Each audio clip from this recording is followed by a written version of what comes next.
Hi friends, అందరికీ నా హృదయపూర్వక నమస్సుమాంజలిలు. ధ్యానంలో అడిగిన ప్రశ్నలకు పత్రిజీ మాస్టర్ చెప్పిన సమాధానాలు. ఈ రోజు నుంచి మనకు మరో జన్మంటూ ఉంటుందా? దానికి పత్రిజీ మాస్టర్ 190 జన్మలు ఉంటాయి, లేదా 19 జన్మలే ఉండొచ్చు. అది వాళ్ళ ఎంపిక. నేను మీ ఊరికి ఎన్నిసార్లైనా రావచ్చు, అసలు రాకుండానూ ఉండవచ్చు. అది నా ఎంపిక. జన్మ తీసుకోవడం అంటే మీ ఊరికి మీరు రావడం లాంటిదే. మీకు మొండి ధైర్యం ఎక్కువ అనుకుంటాను. పత్రిజీ మాస్టర్ సమాధానం: నాకు మొండి ధైర్యం ఏమీ లేదు. నేను కేవలం సత్యాన్ని గుర్తించాను. మరి ఇది సత్యం అని అందరికీ చెబుతున్నాను. సత్యాన్ని సత్యం అని చెప్పడానికి, ఐస్ క్రీమ్ అని చెప్పడానికి మొండి ధైర్యం అక్కర్లేదు. దానిని గురించిన సంపూర్ణ వాస్తవం తెలిస్తే చాలు.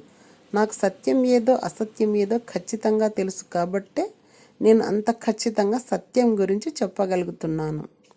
ధ్యానం చేయడం వల్ల ఆత్మవిశ్వాసం పెరుగుతుందా?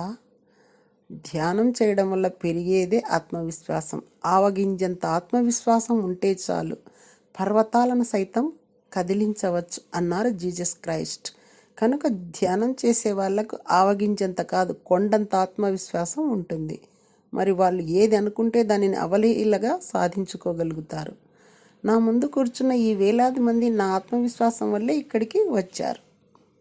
కోపం, భయం, చిరాకు వంటి లక్షణాలను పోగొట్టుకోవటం ఎలా? కోపం, భయం, చిరాకు వంటి మానవ సహజమైన లక్షణాలను పోగొట్టుకోవటం కాకుండా ఏవి ఎక్కడ ఎప్పుడు ఎలా ఉంచాలో అక్కడ అప్పుడు అలా ఉంచటం అలవాటు చేసుకోవాలి. బాత్రూంలో మంచాలు పెట్టడం, మరి డ్రాయింగ్ రూమ్లో బాత్ టబ్ పెట్టడం వంటి మూర్ఖ పనులు చేయం కదా.